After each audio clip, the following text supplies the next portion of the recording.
책이 있어요. 이 책에는 사랑에 대해서, 이 사랑이 무엇인가에 대해서 세 가지로 적용을 합니다.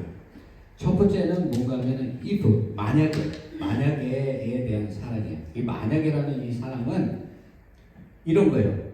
당신이 만약 나를 사랑하면 내가 당신을 사랑하겠다라고 이렇게 얘기하는 거죠. 이 얘기는 무엇입니까? 조건적인 거예요. 조건적인 거. 너가 나에 대한 기대에 합당하거나 아니면 그 기대 이상의 삶을 보여준다면 내가 너와 함께 하겠다. 그렇죠? 조건적인 사랑이에요. 그래서 우리가 그 아이들과 공부하는 자녀들이 있을 때 그렇게 얘기하잖아요. 자녀들이 뭐 소중한 거 이렇게 원하고 자기가 갖고 싶은 걸 원할 때 뭐라고 얘기합니까? 아, 네가 공부 열심히 해서 등수가 올라가면 내가 이렇게 너가 원하는 거 이거 해줄게 라고 이렇게 얘기하거든요.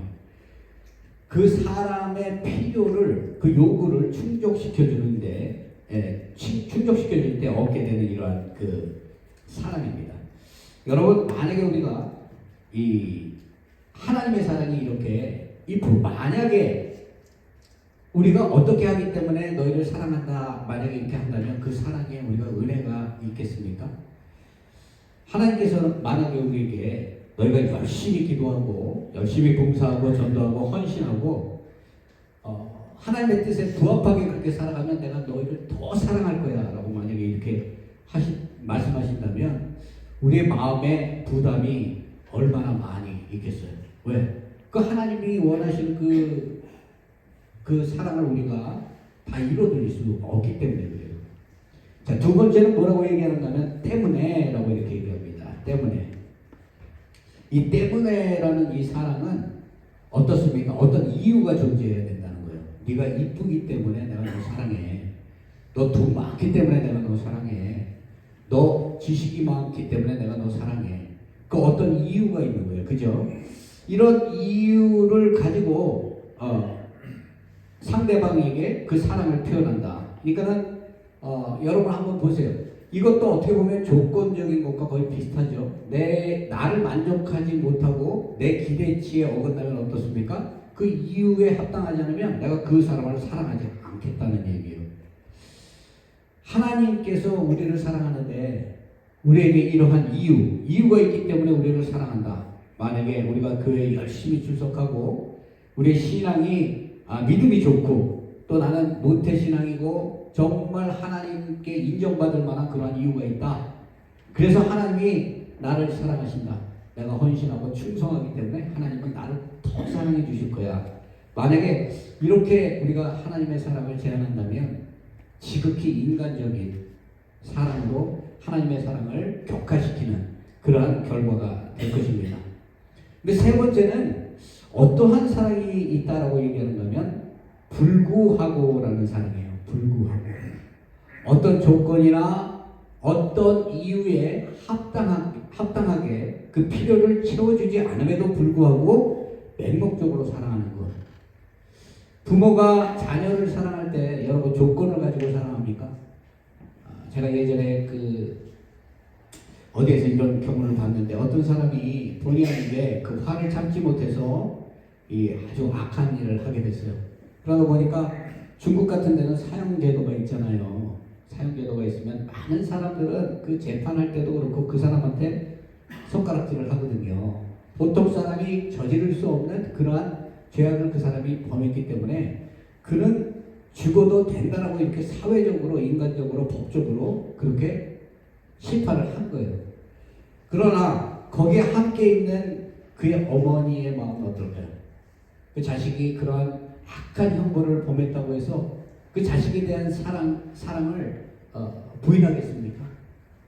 그 자식이 어떠한 일을 한다 할지라도 그 부모에게는 절대적인 그 아들은 사랑의 대상인 거예요. 그죠? 이와 같이 하나님의 사랑은 어떻습니까? 우리가 죄악 속에 있음에도 불구하고 우리가 하나님의 뜻에 이유나 조건에 하나님의 뜻에 합당하지 않음에도 불구하고 하나님께서는 우리를 사랑하신다는 얘기예요. 그래서 마태복음 5장 36절에 보면 너희가 너희를 사랑하는 자를 사랑하면 무슨 사랑이 있으리요? 세리도 이와 같이 하느니라 라고 하나님의 사랑을 표현했어요. 우리가 우리 마음의 대로 우리의 기준을 가지고 다른 사람을 대하고 그 사람을 내 기준에서 품고 사랑하고 이해한다는 것. 이것은 하나님의 뜻과 상관이 없다는 얘기죠. 그리고 우리가 이 실제적인 삶을 살아갈 때 우리의 삶을 이렇게 보게 되면 사실 이 하나님의 말씀대로 우리에게 잘하고 우리에게 친근감이 있고 내가 저 사람과 함께 있을 때 덕이 되는 이런 사람들한테 우리가 마음을 연단 말이에요. 하지만 나를 찌르고 나에게 상처를 주고 나에게 아픔을 주는 이러한 사람들에게 우리가 마음을 연다는 게 쉽지 않죠. 그렇죠? 하지만 성경에서 말하는 사랑은 어떤 것입니까? 원수까지도 사랑하는 거예요. 원수까지. 이 얘기는 무엇이에요? 우리의 생각으로 우리의 인간적으로 할 수 없는 사랑이 있는데 하나님의 말씀을 통해서 우리가 할 수 있다는 얘기예요.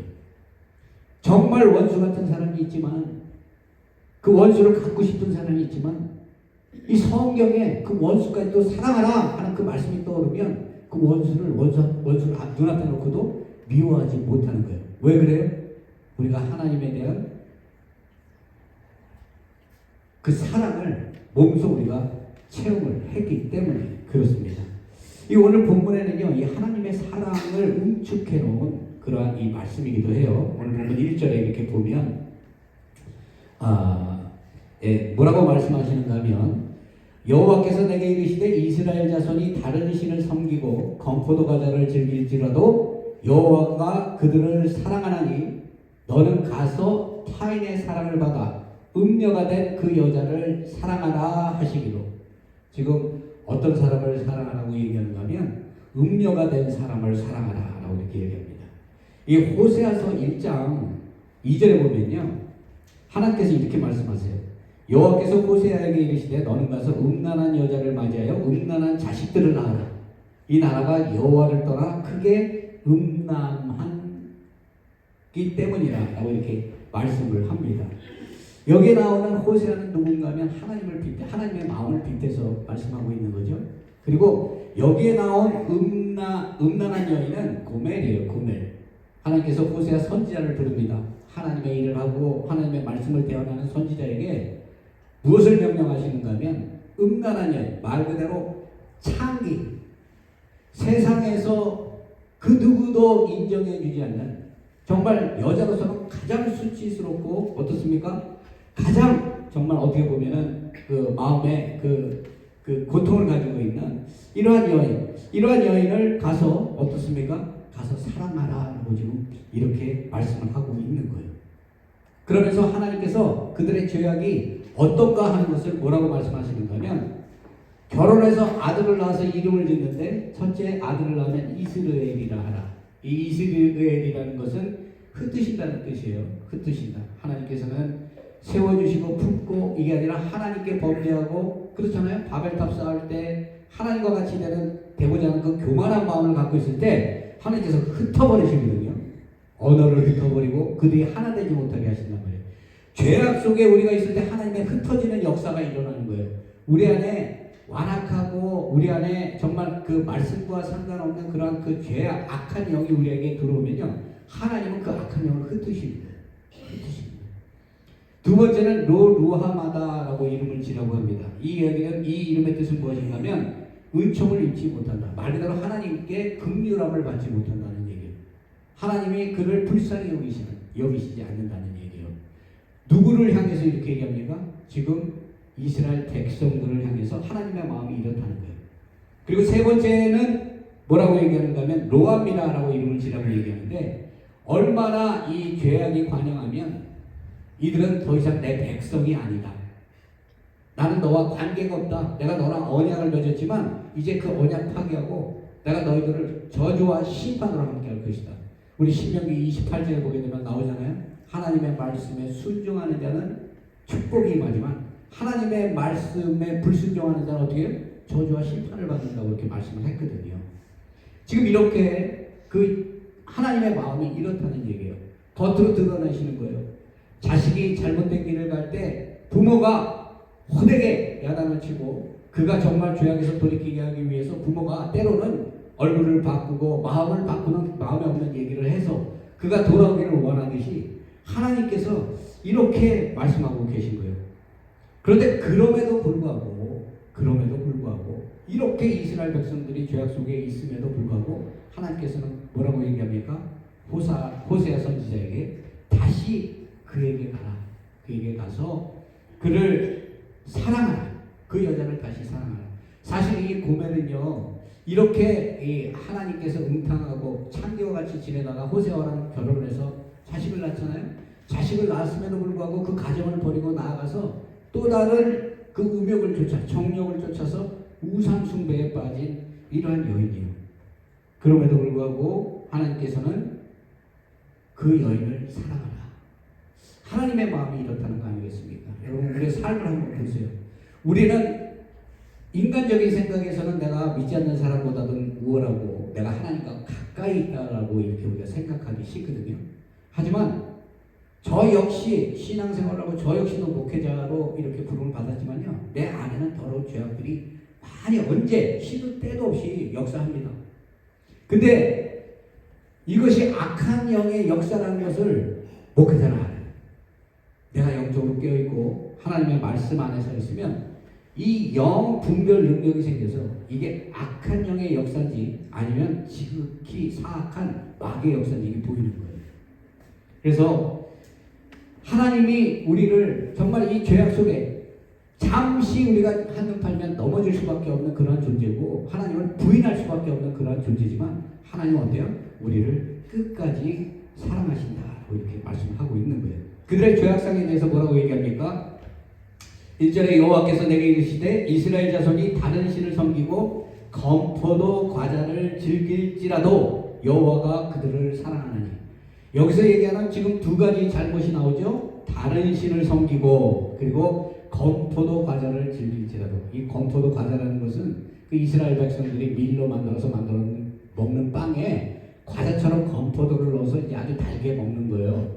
그 음식 자체가 잘못됐다는 건 아니에요. 문제는 뭔가 하면 하나님을 떠나 우상을 섬기고 다른 신을 섬긴다는 얘기죠. 다른 신을 섬기는 그 제단에 그 검포도빵을 놓고 즐거워하면서 이들이 마음속에 즐거워하고 있다는 얘기예요.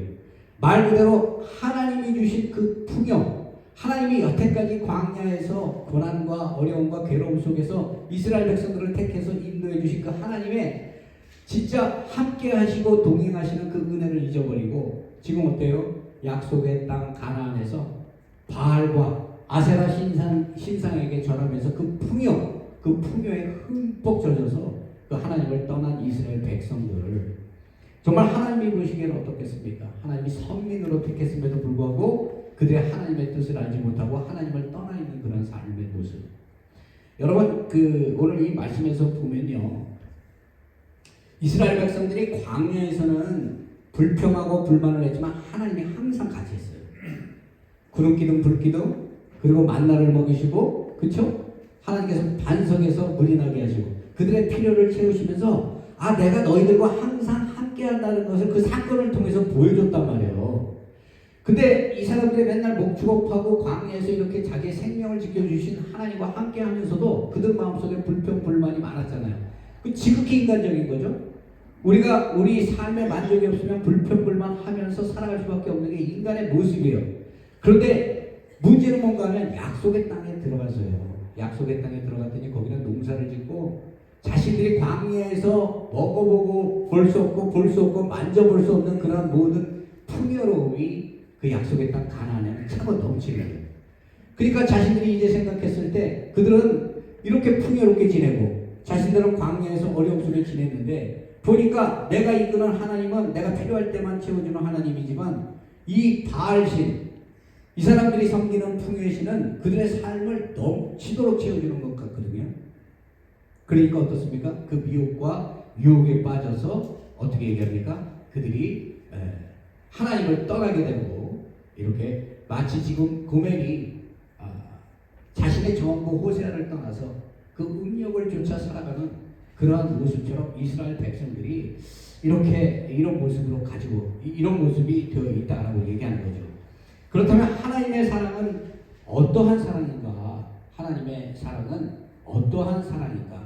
여기 1절에 보게 되면요, 여호와가 그들을 사랑하느니 너는 가서 타인의 사랑을 받아 음녀가 된 그 여자를 사랑하라라고 얘기해요. 그냥 사랑하라고 얘기하는 게 아니에요. 어떻게 하라고 얘기합니까? 가서. 우리에게 중요한 것은 가야 한다는 거예요. 하나님께서는 항상 우리에게 먼저 찾아오십니다. 성령께서도 우리에게 부어줘야 우리가 믿음을 고백하는 거예요. 내가 성령 체험 없는 사람은 겉으로는 믿습니다 하지만 그 믿음의 의미를 몰라요. 그리고 성령 받지 못한 사람은 말씀이 안 보여요. 말씀이 절대적으로 이 말씀을 못 보는 거예요. 가려져 있는 거예요. 성령이 없으면. 그러면 어떻게 해요? 교회 와서 예배드리고 하나님을 경외한다고 하면서도 지극히 인간적인 그러한 그 생각 속에서 신앙생활을 하는 거예요. 그러니 세상 얘기는 너무나 잘 들리는데 하나님의 말씀이 안 들리는 거예요. 귀머거리와 같은 거죠. 그리고 앉아있는 거예요. 하지만 우리가 성령 체험을 하고 성령이 불같이 임하면요, 내가 예수를 나의 구주로 고백할 수 있는 그 믿음이 생기는 것입니다. 하나님께서는 우리에게 가라라고 이렇게 말씀하시거든요. 호세아에게 가라. 너는 가서 그 여자를 사랑하라. 적극적으로 하나님의 말씀에 순종하라는 얘기죠. 그래서 우리의 생각이나 이성을 앞세우지 말고 하나님의 말씀이 이렇다면 그 말씀을 그대로 믿고 그대로 쫓아가서 그 말씀대로 순수하게 그 말씀대로 행하라는 얘기예요. 여러분, 우리가 성경에, 구약 성경에 이렇게 보면요, 아담이 범죄해서 나무 뒤에 숨잖아요. 그때 어떻게 합니까? 하나님께서 가세요. 범죄한 그 심령에게 갑니다. 가서 아담아 내가 어디 있느냐? 하나님이 찾아갑니다. 아브라함 한번 보세요. 자기 아버지 데라하고 어떻게 합니까? 이방 신상을 만들어서 그것을 팔면서 갈대아 우르에서 살고 있었어요. 하나님을 모르고 있었어요. 그런데 하나님께서 아브라함을 찾아가셔서 아브라함아 부르시고 난 다음에 너 본토 친척 아비집을 떠나서 내가 지시하는 곳으로 가. 하나님이 명령하셨거든요. 하나님이 이렇게 찾아오시는 분이에요. 찾아오시고 말씀하셨을 때 그 말씀에 어떤 이유를 대지 않고 우리가 순종하면서 갈 때 복의 근원이 된다는 거예요. 하나님의 축복이 나를 통해서 많은 사람들을 복으로 살리는 그러한 역사가 아브라함을 통해서 나타난다는 얘기입니다. 그러면 신약에 우리 예수님을 한번 볼까요? 예수님은 어때요? 예수님께서는 찾아가셨어요. 세상에 소외되고 힘들고 아프고 괴로운 사람들, 문제 있는 사람들, 세리 창기, 그 시대에 어느 누구도 상종하지 않는 귀신 들린 자, 문둥병 걸린 자, 이러한 사람들을 찾아가셔서 어떻게 했습니까? 안수하시고 치유하시고 그들을 낫게 하시고 그들이 회복되게 이렇게 하신 것을 우리가 봅니다. 우리 그 복음서에 보면 38년 된 중풍병자 얘기가 나오죠. 이 중풍병자가 그 베데스다 연못에 많은 병든 사람들이 있는데 이 중풍병자는 어때요? 몸이 전신이 마비가 되고 나니까 그 천사가 내려왔을 때 물이 동하면 거기 들어가면 그 병이 낫는다는데 38년 동안 다른 병자들은 병들었어도 먼저 뛰어들어와서 병나음을 받았단 말이에요. 근데 이 사람은 38년 동안 베데스다 연못에 있는 거예요. 그러니 얼마나 불쌍합니까? 그냥 그대로 살다 죽어야 되는 인생이에요. 그런데 예수님께서 찾아가시잖아요. 찾아가셔서 예수님께서 그를 살리시고 내 자리를 들고 일어나 걸어라. 그 말씀에 순종하니까 그 38년 동안 열리지 않고 38년 동안 고통받는 그러한 그 고통에서 그가 자유로워지는 것, 이러한 것을 우리가 봅니다. 이것을 통해서 우리가 깨달을 수 있는 게 뭐예요? 하나님의 사랑은 인간의 사랑, 우리의 생각과는 너무나 다른 거라는 거예요.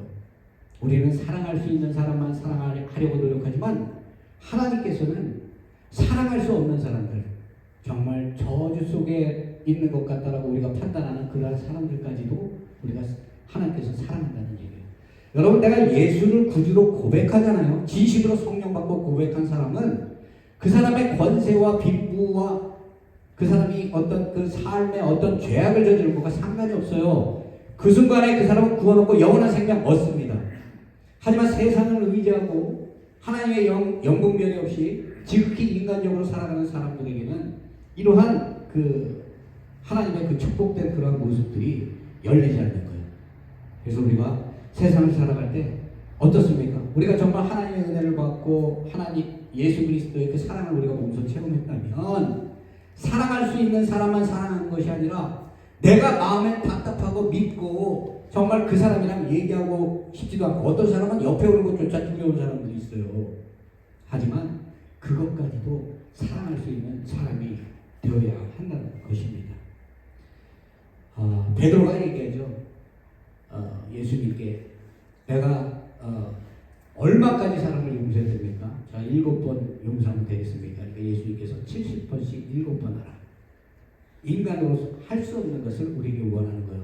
그러면 우리가 믿는 사람으로서 어때요? 내 이성과 생각을 내려놓고 나랑 당장 원수가 갖고 내가 미움이 있고 나를 아프게 하는 사람이 있다 할지라도 그 사람에게 다가설 수 있는 그런 용기가 우리 안에 있어야 된다는 거예요. 그것이 참 믿음이라는 거예요. 참 신앙이라는 거예요. 오늘 2절에 보면요. 이러한 희생적인 사랑에 대해서 2절에 말씀하세요. 2절에 보면 내가 은 15개와 돌이 한 호멜 반으로 나를 위하여 그를 샀다. 지금 집 나간 그 고멜을 찾아가 보니까 남의 종이 되어 있는 거예요.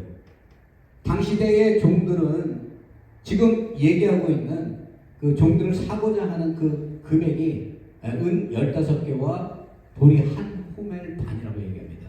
그러면 이 여인이 방탕하고 웅탕한 생활을 하고 막 이렇게 다니다가 이제는 남의 종이 돼서, 여러분 남의 종이 되고 노예가 되면 자유가 없고 인권이 없어요. 주인 손에 잡혀 있는 거예요. 그러니까 마귀의 종에 잡혀 있는 사람은 그 마귀한테 잡혀 있는 거예요. 하나님께 잡혀 있는 사람은요, 그 마귀의 영이 와서 침범하려고 해도 하나님이 붙들어 있기 때문에 이 마귀의 영에게 붙잡히지 않는 거예요. 지금 근데 이 여인은 어떻습니까? 완전히 지금 그 족쇄를 차고 있는 거죠. 족이 되었으니까. 이것을 풀어주기 위해서 지금 하나님께서 호세에게 뭐라고 얘기하는가 하면 은 15개와 돌의 한 호멜 반으로 나를 위하여 그를 사라. 이것은 무슨 얘기합니까? 희생이 필요하다는 얘기예요. 대가가 필요하다는 얘기예요. 종으로 붙잡혀 있고 노예로 붙잡혀 있는데 내가 돈 주고 사면 그 사람은 자유로워지는 겁니다. 그렇죠? 여러분 우리는요 고멜과 같이 내가 볼 때는 지극히 의롭고 조금은 다른 사람보다 나은 것 같은데 고멜과 같이 죄악 속에서 죽었어야 하는 그런 사람이에요. 우리의 결과는 죽음이에요. 그죠? 왜? 죄의 싹 때문에. 죄의 싹은 사망이라고 했으니까. 그런데 하나님께서 우리를 사랑하셔서 어떻게 하셨어요?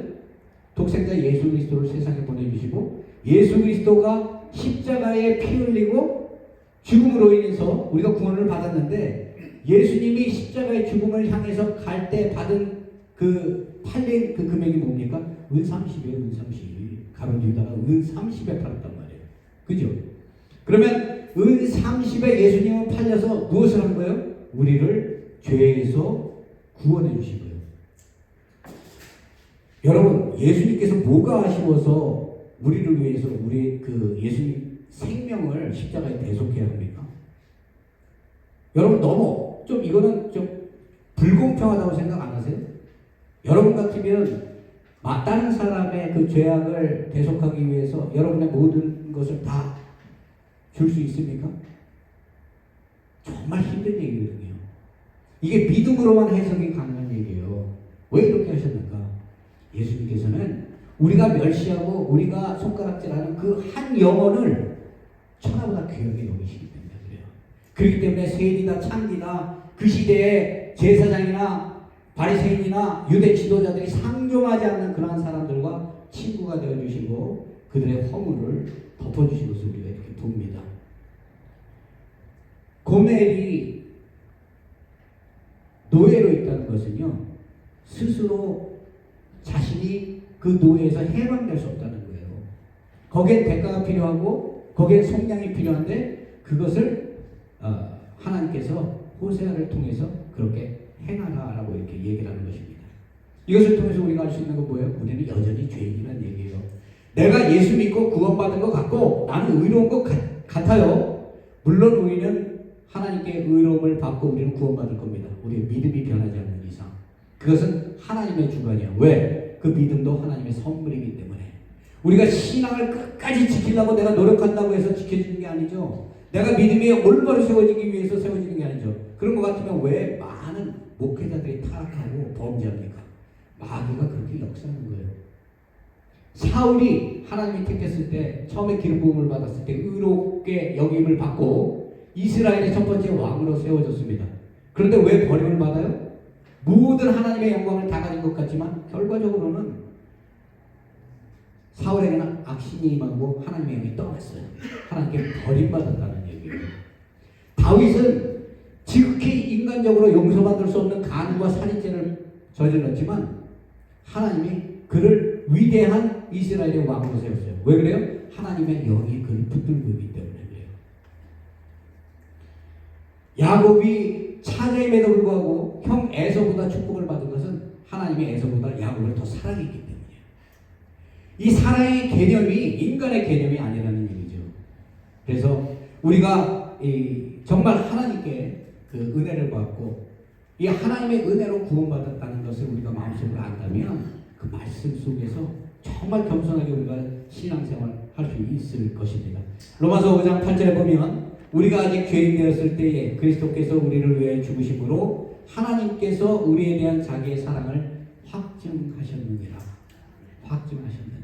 거저된 게 정말 우리가 구원받은 건 거저된 거예요. 하나님이 우리를 너무나 사랑하셨기 때문에 하나님의 그 은혜로 우리가 구원받고 하나님과 막혀있던 그 길이 열리고 하나님과 이 단절되었던 그 관계가 회복되고 온전히 하나님의 백성으로 영원한 구원으로 우리가 인도를 받을 수 있는 거예요.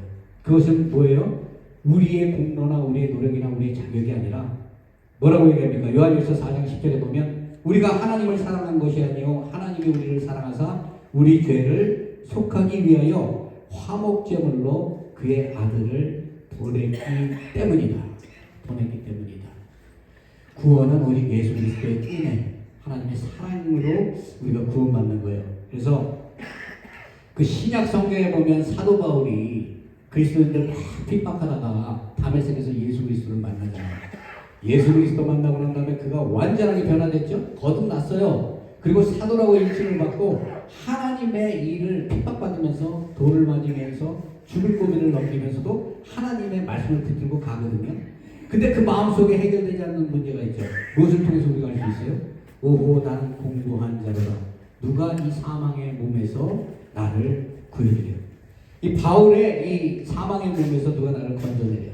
이 바울이 하나님의 은혜가 아니면 내가 의로울 수 없다는 그런 고백을 이 말씀을 통해서 이렇게 하고 있는 것입니다. 여러분, 우리는 너무나 부족함이 많아요. 모자람이 많아요. 그래도 우리가 행복하고 우리가 정말 감사하고 소망을 갖고 희망을 가질 수 있는 그 이유가 무엇이에요? 하나님의 크신 사랑 때문에 그래요. 하나님의 크신 사랑 때문에. 하나님이 얼마나 크신 사랑을 가지고 있는가 3절에 보니까 이렇게 말씀합니다. 그에게 이르기를 너는 많은 날 동안 나와 함께 지내고 음행하지 말며 다른 남자를 따르지 말라. 나도 내게 그리하리라. 하나님의 마음이에요. 여러분 같으면 음탕한 여인 아니면 음탕한 남편 이쪽 저쪽에 가가지고 애 낳고 이쪽 저쪽에 가서 그냥 평생을 방탕하게 이렇게 살다 온 그 아내와 남편, 그 남편을 사랑하면서 그 남편을 받아들일 그런 마음이 있으세요? 하나님은 가능하시다는 얘기예요. 왜? 하나님이 신실하신 분이기 때문에. 하나님은 아브라함의 하나님, 이삭의 하나님, 야곱의 하나님, 이미 이스라엘 백성에게 언약으로 이스라엘 백성들을 택했어요. 그러니 그 아들이 자식이 나아가서 정말 입에 담을 수 없는 그런 죄악들을 범하고 우리가 판단하기에는 정말 상종할 수 없는 그런 죄악 속에 있다 할지라도 하나님은 끝까지 그를 상종하고 그를 끝까지 사랑하고 버리지 않는다는 거예요. 왜? 신실하신 하나님이시기 때문에 그런 거예요. 하나님께서는 하지만 그 죄악을 그대로 내비두고 무조건 우리를 사랑하시는 건 아니에요. 그것을 4절에서 이렇게 얘기합니다. 4절 보면 이스라엘 자손들이 많은 날 동안 왕도 없고 지도자도 없고 제사도 없고 주상도 없고 에봇도 없고 드라빔도 없이 지내다가 라고 이렇게 얘기하죠. 지내다가. 지금 여기 말씀을 보게 되면은 몇 가지를 얘기합니까? 여기 보면 없는 게 막 6가지가 나와요. 왕도 없고 지도자도 없다. 이 얘기는 뭐예요? 나라가 망할 거라는 얘기죠. 네, 왕이 없고 지도자가 없다는 얘기는 이스라엘이 멸망할 거라는 얘기예요. 그 나라가 붕괴될 거라는 얘기입니다. 나라가 붕괴되니까 또 어떻습니까? 제사도 없고 주상도 없다. 제사도 없고 주상도 없다는 얘기는 무엇을 얘기합니까? 나라가 망하니까 성전도 무너지고 더 이상 예배드릴 데가 없다는 거예요. 하나님의 이름을 부를 데가 없다는 거예요. 네. 이러한 상황으로 하나님께서 그들을 몰고 가고, 또한 에봇도 없고 드라빗도 없이 지낸다. 하나님의 뜻을 물어볼 수 있는 그러한 제사장의 의무도 없을 것이고 하나님의 뜻을 알 수도 없다. 그러한 하나님의 심판이 그들에게 임할 것이다 라고 이렇게 말씀돼요. 그런데 만약에 이러한 하나님의 심판으로 이스라엘 백성들의 삶이 끝난다면 여러분 어떻겠어요? 우리가 그 하나님을 믿겠습니까? 그 하나님을 사랑의 하나님, 은혜의 하나님이라고 우리가 얘기하겠습니까? 실제적으로 북이스라엘은요 아수르에게 멸망합니다. 그들이 우상 숭배하고 그들이 그 하나님을 떠나감으로 인해서 완전하게 정말 하나님의 백성에서 버림받은 것 같은 그러한 그 모습으로 그들이 살아가요. 남유다도 똑같죠. 하나님을 떠나서 결과적으로 하나님 심판받아서 멸망하잖아요. 바벨론 포로가 되잖아요. 하지만 하나님은 포로로 끝내는 게 아니라 70년이라는 세월을 그들에게 지금 말씀하신 것처럼 여기서 얘기하는 말씀하시는 것처럼 왕도 없고 지도자도 없고 제사도 없고 주상도 없고 에봇도 없고 드라빔도 없이 그렇게 살게끔 하다가 그들이 다시 돌아와서 예루살렘 성전을 다시 회복하게 다시 건축하게 그렇게 하시겠다는 하나님의 마음이 있는 거예요. 그러면 여기서 우리에게 주시는 말씀이 무엇이겠어요? 죄에서 돌이키라는 얘기죠. 회개하라는 얘기예요. 우리가 때로는 삶에 고난이 오고 아픔이 오고 막 우리가 살다 보면 그렇잖아요. 내가 해결할 수 없는 문제가 분명히 우리 만날 때가 있어요. 저는요 해결할 수 있는 문제를 만나면 그 별로 큰 걱정이 안 생겨요. 왜? 이거는 내가 해결할 수 있는 문제니까. 근데 우리가 인생을 살다 보면 내가 해결할 수 없는 문제를 만나거든요. 그때 우리가 해야 되는 게 뭐예요? 회개하고 무릎 꿇고 하나님께 간구해야 된다는 얘기예요. 하나님께 간구하고 기도하고 하나님께 그 정말 인간적으로는 해결되지 않을 것 같은 그 문제를 우리가 하나님께 간구하면 하나님께서 뭐라고 말씀합니까? 마지막 날에는 여호와를 경외함으로 여호와 그의 은총으로 나아가리라. 우리가 믿음 생활하고 소망 갖고 희망 가질 수 있는 것은요 마지막 날이 언제입니까? 예수 그리스도의 재림이에요. 재림 때 우리가 삶 속에서는 환난을 겪고 어려움을 겪고 괴로움을 겪고 아픔을 겪고 이해 안 되는 문제들을 우리가 만나지만 그 마지막 날에 하나님이 택한 백성은 약속대로 우리에게 영원한 생명을 주고 구원으로 인도해 준다는 것이에요. 여러분 우리는 이런 사랑을 받은 사람들이 얼마나 귀합니까? 저도 이런 설교하고 나면요 이런 설교를 준비하면서 나는 정말 지극히 내가 작아서 마음속으로 용서하지 못하고 미워하고 이런 마음을 가지고 있는 사람들 다 마음속으로 지워야겠다 이런 생각을 합니다. 하나님의 말씀이 없으면 이런 생각 하겠습니까? 안 합니다. 사단 마귀는 끝까지 대항하라고 하는 거예요. 끝까지 용서하지 말고 끝까지 저주하고 끝까지 심판하라고 하는 게 사단 마귀는 주는 마음이에요. 여러분 내가 하나님께 용서받았으면 용서할 줄 알아야죠.